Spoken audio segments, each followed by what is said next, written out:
Welcome back. You're here with Crystal from Crystal Clear Coaching. We are on the 8th of February actually today. And tomorrow's my birthday. Very exciting. 37 years young. I don't have work or anything planned tomorrow. And that's actually kind of exciting. So, yay. I have been hitting up the film festival today and yesterday. So that's been taking up a lot of my time and energy. A lot of karaoke, as I shared yesterday. Did a little bit more tonight, but only two songs.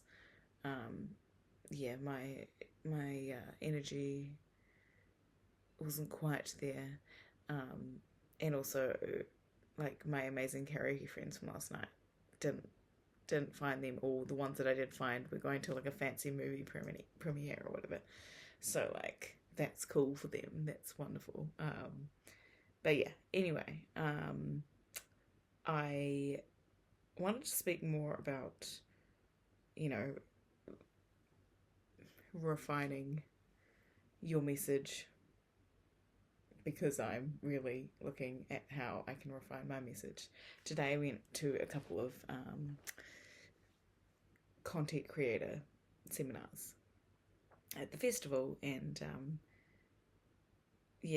somebody right at the end of one of the panels asked, what are their handles on all these different platforms that they use and that they've got success on. And they basically said it was just basically their names, their full names, plus maybe an underscore or whatever, but always at the end, because if it's at the front, the search engine's not going to come up if somebody goes searching for you. And I was like, that makes a lot of sense. I mean, I'm very lucky I have a unique name. I don't think there's another Crystal Tottenham in the world, so easy. I get all the handles that I need. If anybody is out there, don't steal my handles. Like, it's not you, it's me. Anyway, and honestly, I spent so long trying to decide a name for my business, my coaching business, and I toyed around with it so much and played with all the words and was trying to make it perfect, and ended up landing on Crystal Clear Coaching, which I love, and it's still got my name in it to a degree. Part of me back then was just thinking I probably should just go with my name, but I'm like, but if you want to, I think I just had some conglomerate kind of idea from different podcasts I've listened to with business people saying like, if you make your face your brand, then you can't sell your business later, way down the line. And didn't even necessarily really consider the fact that I'm so much a part of what I'm creating and what I want to put out in the world that there's no way it could be done without me, and I'm okay with that. And so, in a way, me just owning my own name and just operating under my own name and no other gunk would be a lot simpler, especially because I'm such a multifaceted human being that has so many passions and so many areas that I would like to speak into, because I'm all about the whole human being, and one person being a whole sovereign being on their own. And that's why I really struggle to succinctly describe who I am and what I'm trying to do in the world at this event yesterday. And a lot of to be honest, I have, like, on the most part, probably 90% put down my Filmworker Freedom branch, because I've really wanted to focus more on just helping creatives in general,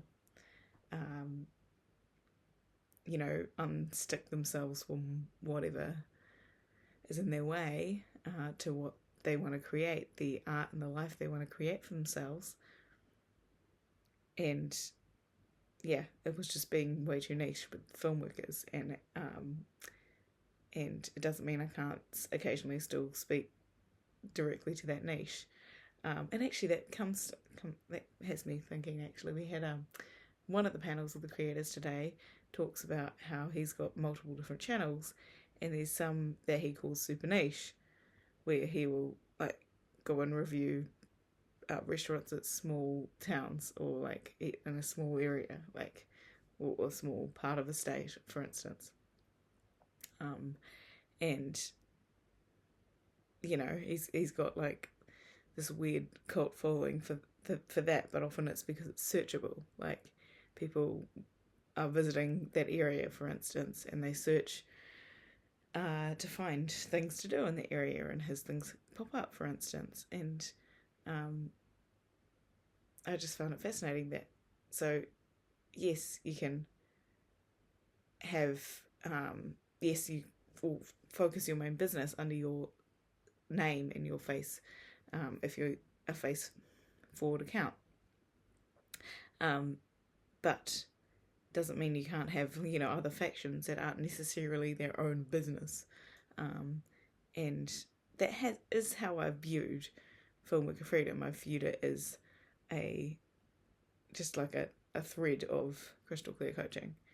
But as it's all a hobby, I haven't really, it's a glorified hobby, I should say. It's not a hobby, but because I've been doing it as a passion project and, not really making any money out of it, it's been just kind of just, it hasn't really mattered, but the one business card I've actually printed that I am still trying to, run myself out of is for Filmworker Freedom. And I still don't have cards for Crystal Clear, which would probably be a lot easier to hand out because I'm going to meet a lot more creatives in general, or just people who want to be creative in some capacity in their life, which, spoiler alert, we're all creative. We're human beings. We are creators. And, but yeah, my Filmworker Freedom card, like now it's got my New Zealand number on it, which hopefully I still have because I was supposed to like put money in there recently and I haven't. We'll see if I still have my number when I next go to New Zealand. Or I have to get a new one. I mean, it's no big deal. But yeah, and yeah, it still has my other contact details, so it's like all good. But yeah, just actually refining. Well, this lady also asked me last night, what's the dream for where do you want to be in 3 months and 6 months? And I'm like, I've asked myself all these questions, but I never pin down exactly what my answer is. And the time keeps moving forward and pushing it back, and then I'll get distracted by a million other things. And, obviously I need an income, so, part of that is getting distracted by whatever job I've taken and, having to then find time to refocus around that to work on my coaching. And, when I tried to answer a question, I said, well, I want to be a speaker on stages and I want to be earning money coaching people one-on-one. But because I kind of set myself up talking about film workers, she didn't necessarily realise that I'm talking about just working with creatives. And she's like, there's not much of a market for that. And I agree. I very much agree, because if there was, I would be doing a lot better with it. So anyway, that is... and also, I just feel sad being so niche to just film workers, because there's so many wonderful creators out there and I know I can help. But it's also like explaining what problem for them am I solving. And it's not, a cut and paste kind of recipe. Each person's journey is going to be entirely personal and completely different, personal to them, and it's how far how deep they choose to go, and how far into their coaching, how much they're willing to do the work that will give them their results. So it might be that there is an event that happened to them in their past, maybe multiple events, that play on their mind daily, that tell them they're not good enough, they're not worthy enough, they can't possibly do the thing that they want to do, And even if they consciously know that's not true, every time they try and step towards it, their inner child, their subconscious, their body, their energetics, whatever, it just stops them. And that is so sad. I want people to create the art and the life that they want. And now that I've had 24 hours to sit with this question, even though I have thought about this question, like I'm a life coach, like I've thought about all these questions, of course, but because I have so many passions, like I confuse myself and then I don't like land on my, but that's also okay, because also things can flow and change and as life happens. But yeah, thinking on it, what I most want to do is help people like feel into the core of where they're at,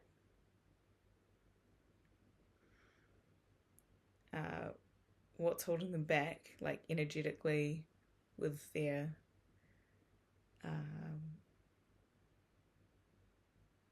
emotions or their thought patterns, their somatics, like their whole set, you could say, of their body energetics, their mind set, their whole sovereign set.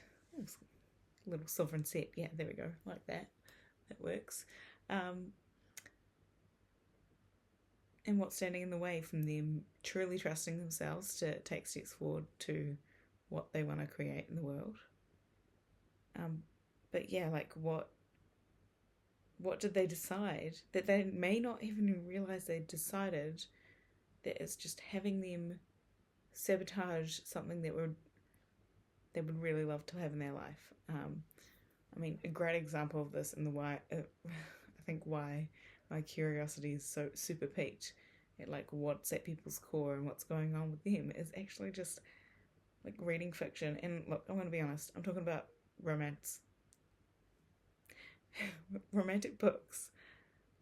I love it when there is the point of view of both partners and they dive into what's going through their mind, what story they're telling themselves that means they're not able to be worthy of this person. Quite often it's that they say, well, you know, that person is too good for them and they'll just only screw it up, and it's better for the person if they just leave them alone, basically.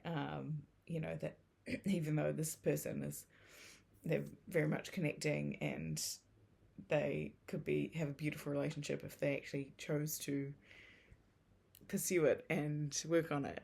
And I mean, in romances, they're going to end up together, so it's kind of spoiler alert. But so yeah, but like it's such an internal process that we're privy to.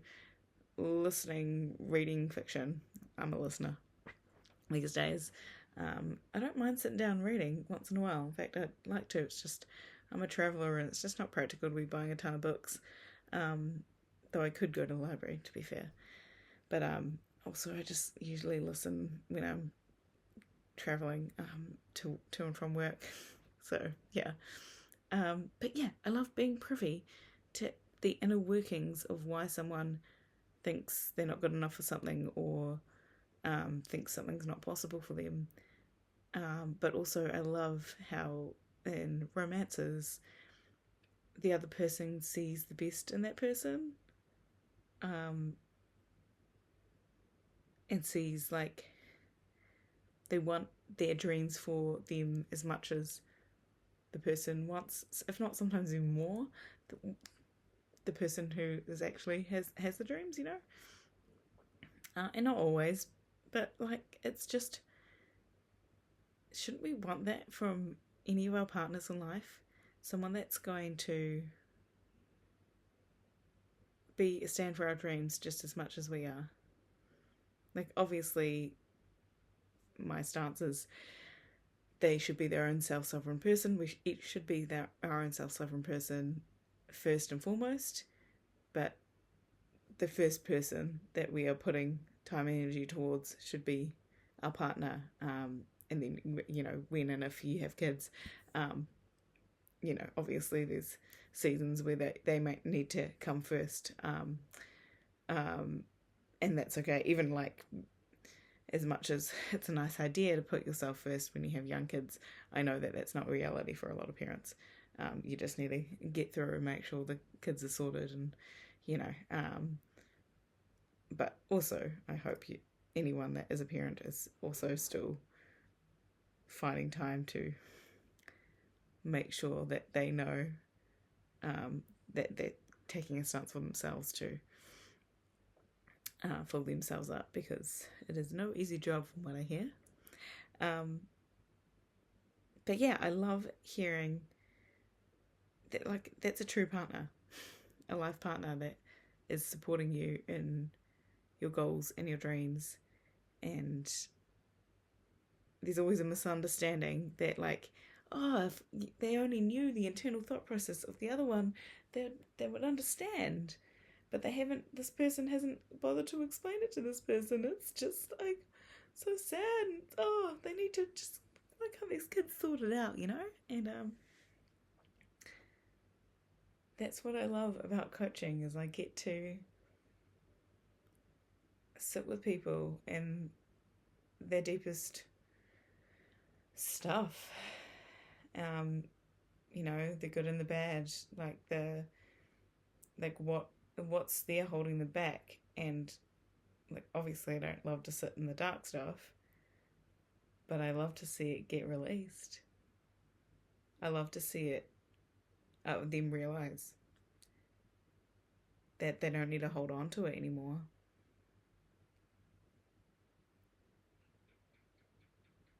That they can choose differently. That maybe these circumstances that had them think that something wasn't possible for them, maybe that was a version of them 10 years ago, and actually today's them, it's actually totally possible. But it's like us coded for and wired for survival, wired for belonging, but what's all relates back to being wired for survival. If we've made a subconscious pattern of anything, which we've made of, like, millions of things, if not billions, I don't know. If we've made a subconscious pattern of something, that's just going to be our autopilot running, unless we choose to bring it to conscious light and to notice when we're doing something that is actually sabotaging our goals, our dreams. And we can choose differently, which is going to feel really scary to our system, who's just trying to keep us safe and loving and belonging. And understanding that can be really freeing, as long as you're willing to do the work of noticing when something feels scary, and then asking that question to yourself, like, am I actually in danger here? And if the answer is yes, well then great. Run, hide, whatever you need to do in that danger. But if the answer is, oh no, I'm not actually in danger, I mean, I might be a bit uncomfortable, or I might lose this relationship or this friendship, because standing up for myself and having the boundaries in order to get myself together enough to cultivate this dream of mine might, lead to some things changing that make me really uncomfortable, because I'm used to that person being around and being my safety net, or whatever it is. But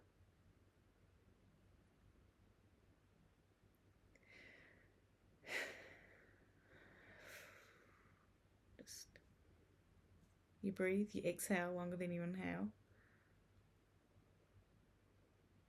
But aren't your dreams, your life, your art worth you noticing when these patterns are coming up, these old, just like tired patterns coming up, and just asking yourself that question?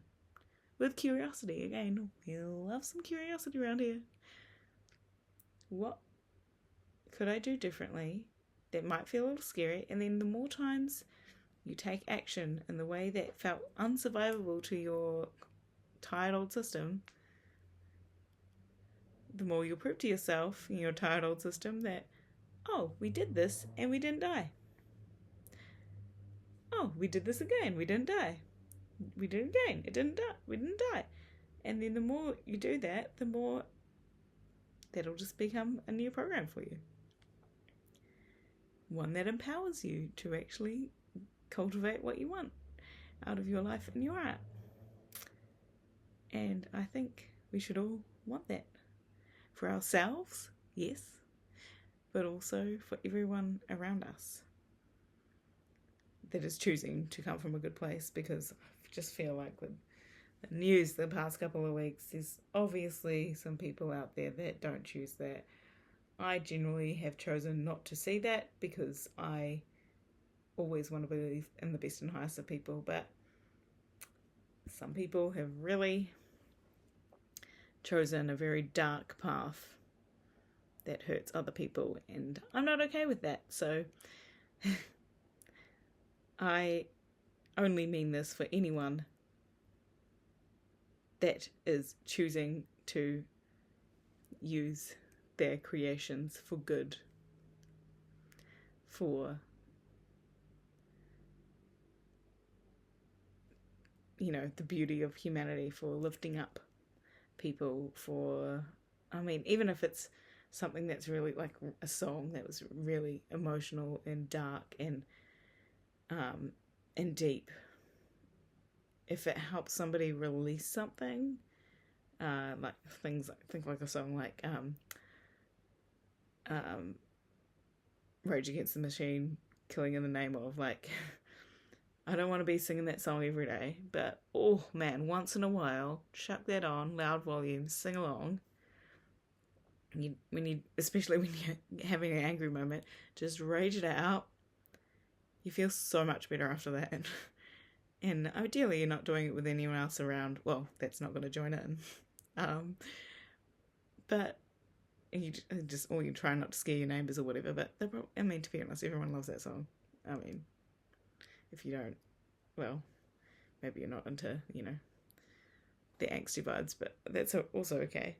Anyway, my point is,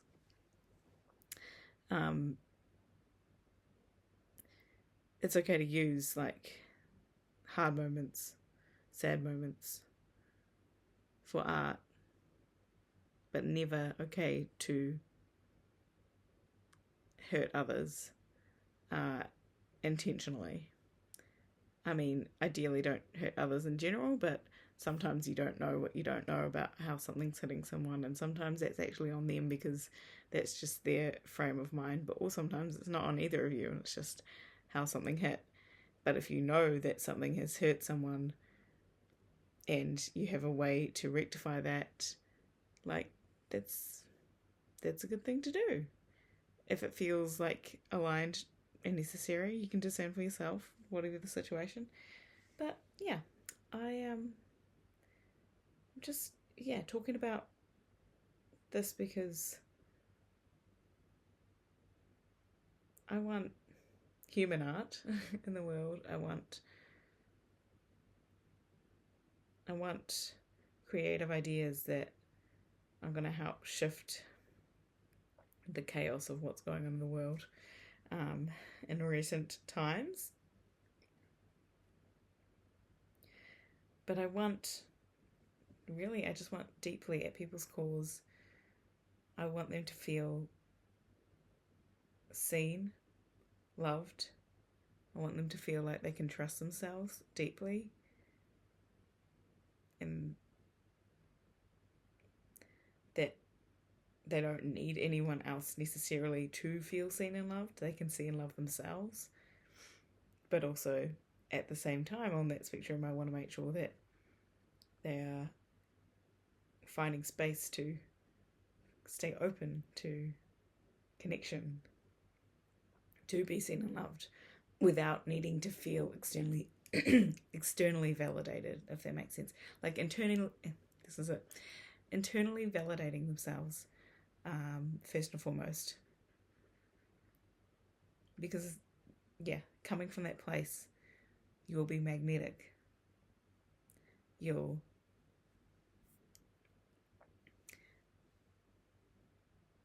come from that enthusiastic place of what lights you up. Those are the coolest people in the world that choose to lean into that instead of feeling like they're too much. Oh, I can't be too much. So I want more of that from people that choose to do good. Yeah.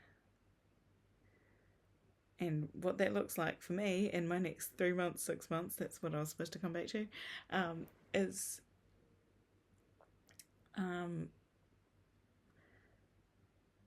I still want to speak to the filmworker niche. Yes, I will continue my very, very new podcast, Filmworker Freedom.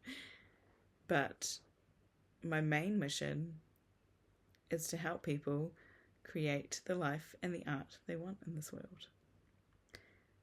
And to uncover any blocks they have to that within their system. Or around them in their environment as well, in their life. So really, I would love to, in, let's say, 6 months, be helping, a good portion of clients, one-on-one group coaching, to actually learn to trust themselves, to internally validate, to really be their first point of call for themselves. Because I think a lot of us are externally validating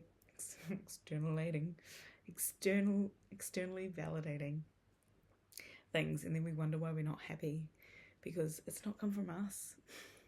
It's not our truth. Might be somebody else's truth around them, but it's not true for them, so it ain't true to their system. And I want more people to understand that and really light themselves from within. Yeah. So my topic is really just much broader than just talking to filmmakers. But it doesn't mean I'm not going to keep talking to filmmakers. I can have a niche channel. And I will have a niche channel. And I love hearing from that creator too, actually.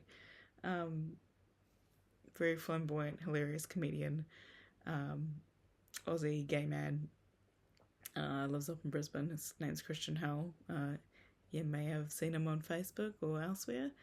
I had, and so that was quite cool. That met an internet person in real life, and he was actually in 2 of the panels I went to today, so it was very cool.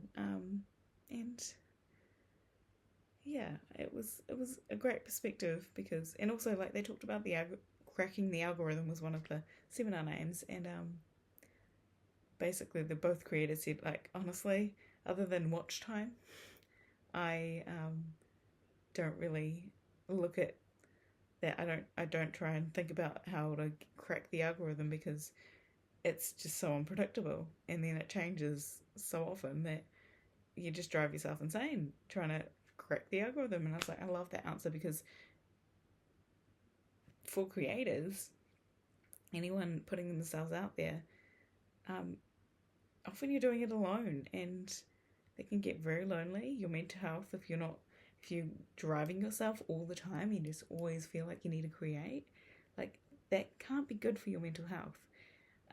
And trying to chase an algorithm, God, that sounds depressing. So I mean, this is partially why I'm just showing up here and talking off the cuff. And there are some things that they mentioned today, like having a hook at the start, that I have heard before and I do know, but that requires editing, so I am not doing that yet, but maybe I will feel the need to. Because I always mean to talk for a lot shorter than I do, and here we are, almost 30 minutes, and I better call it now, but my stomach, sorry. Anyway, yeah, I think maybe my mission is much broader than the film industry now. And that conversation really led to that, because what's at my core is just helping people feel less alone, feel love and joy in their own company, and then cultivating connection from that internally validated space. Yeah. So I will continue to refine this, and it's okay if I'm just a holistic coach. Yeah, I'm a holistic coach that just wants to help people live the best life they can for themselves.